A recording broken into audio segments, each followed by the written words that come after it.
Scott, you're right. It's an emotional evening. And it's been pointed out to me by one of my law partners that I'm the last thing standing between you and dessert. So I'll be brief. But there are a few things I do want to say. First, allow me to add my personal congratulations to our honorees, Rennie Cushing, Scott Budnick, whose lives and work light the path towards justice. We salute you for your contributions to improving the lives of people adversely affected by what we sometimes call the criminal justice system. On behalf of all my colleagues at Morrison Foerster, many of whom are here tonight, I'm honored to have this opportunity to express our collective admiration for the Southern Center's work and my gratitude to all of you for coming out tonight, showing solidarity with the center and the people they serve. Let me mark another milestone of this evening that's already been mentioned. Chair Del Duca completes her term, has completed it as of this afternoon and passed the gavel. Chair of the board transitions now to emeritus status. Under her leadership, with Sarah, the board, the staff, the center has grown, stabilized, matured. Maureen, thank you for all you've done.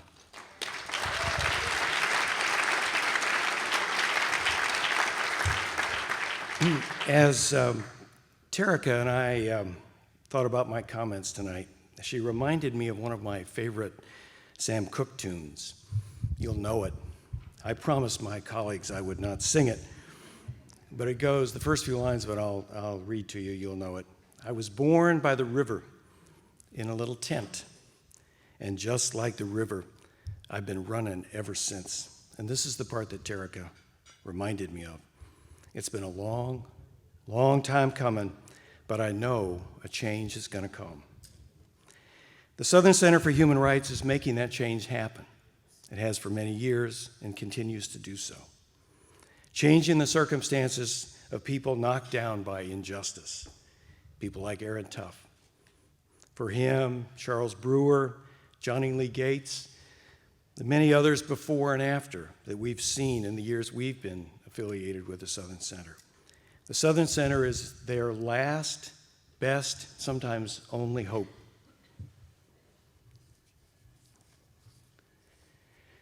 As I think about these cases in the years since Morrison Foerster has been connected with the Southern Center, I recall them as the most perfect representations of the abstract notion of justice that I've ever observed. You don't have to understand the nuances of the statutes and the case law, that being locked up without even the hope of parole for a petty crime, maybe no crime, is a gross injustice.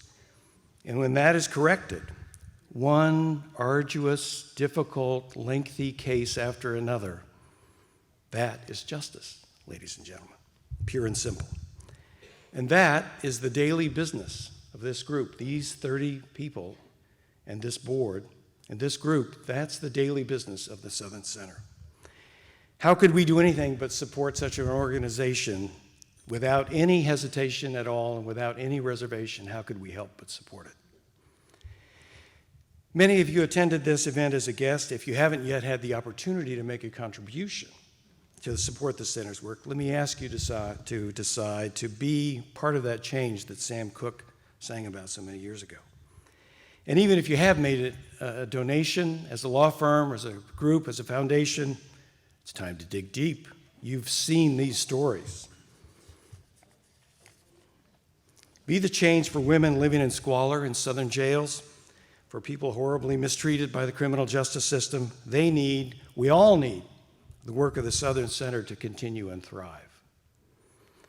There are donation cards, envelopes on each of your tables. Don't hesitate. Please leave your donations at the table or with one of the representatives out there. Thank you all for coming, and we'll see you again next year. Thank you for your good work.